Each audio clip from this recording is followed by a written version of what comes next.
the collapse of what we've seen is the collapse of Dawah. Okay. Again, Ali Dawah has said that Zakir Naik is wrong for using scientific miracles in the Qur'an as if it's a proof of the Qur'an. He said it recently, just in the last month, just a couple of weeks ago. Yeah. Now the point is, he's therefore admitted that Islam has been pushed forward on a false basis. Lies. You know, and by pushing it forward on a false basis, he's admitted that there are Muslims who become Muslims on a false pretext. That's right.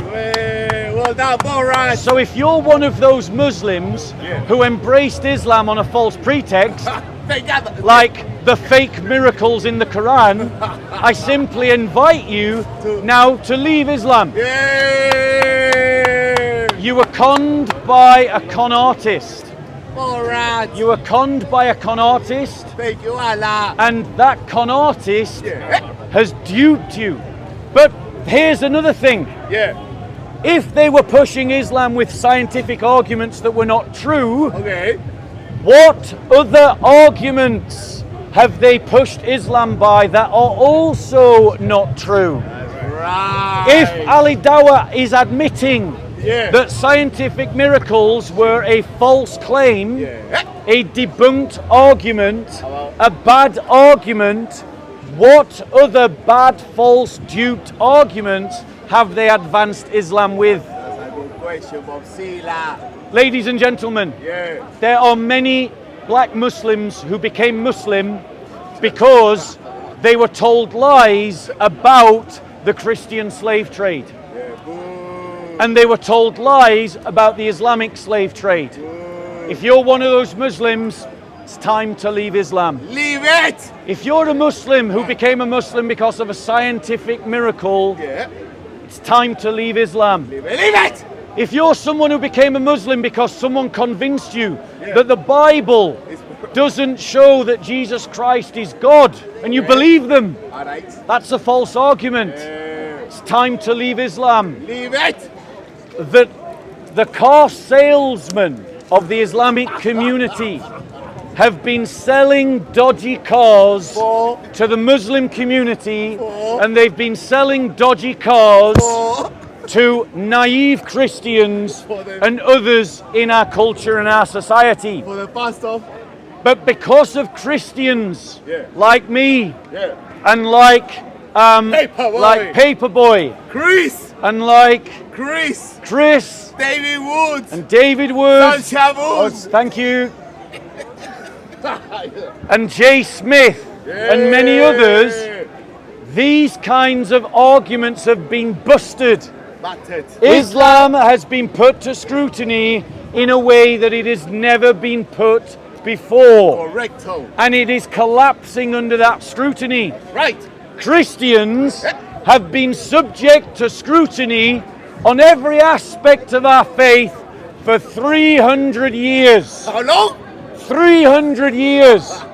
And the central message of the Christian faith has stood the test of all the criticisms. What is that central message of the Christian faith? That Christ was crucified, that Christ rose from the dead, and that Christ is coming again. There is sufficient, strong, empirical evidence to justify the belief that Jesus Christ was a real person, to believe that he died on a cross, to believe that he proclaimed himself as the Messiah, to believe that he rose from the dead on the third day. And ladies and gentlemen, if Jesus Christ rose from the dead, then that's it. It's game over. Finito. Every other religion is false. Every other religion or worldview does not matter. Because if the resurrection is true, then that means that Christianity is true, and it is game over for every other ideology and every other belief system, whether it's Nazism, communism, progressive politics, liberal politics, Islam, Sikhism, Buddhism, Judaism, atheism, agnosticism. If Jesus Christ rose from the dead, the argument is finished. Finito.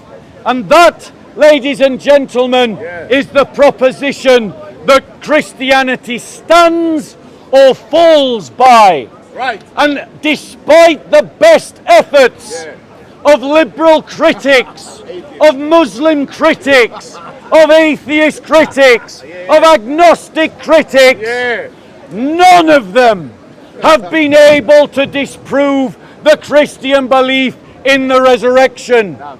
None of them have been able to come up with a counter theory or a counter hypothesis that disproves the Christian faith. Right. On the contrary, critic after critic after critic have admitted that something happened to convince the first Christians that indeed Jesus Christ had risen from the dead. They don't say what it was. They don't agree that it was that Jesus Christ rose from the dead. But even the critics of the Christian faith agree that 2,000 years ago, a group of people who knew that their Messiah had died, had risen from the dead, and something happened to convince them of that fact. They can't explain the experience, but they don't deny the experience. Any questions, ladies and gentlemen? Thank you, Borat. You fraud.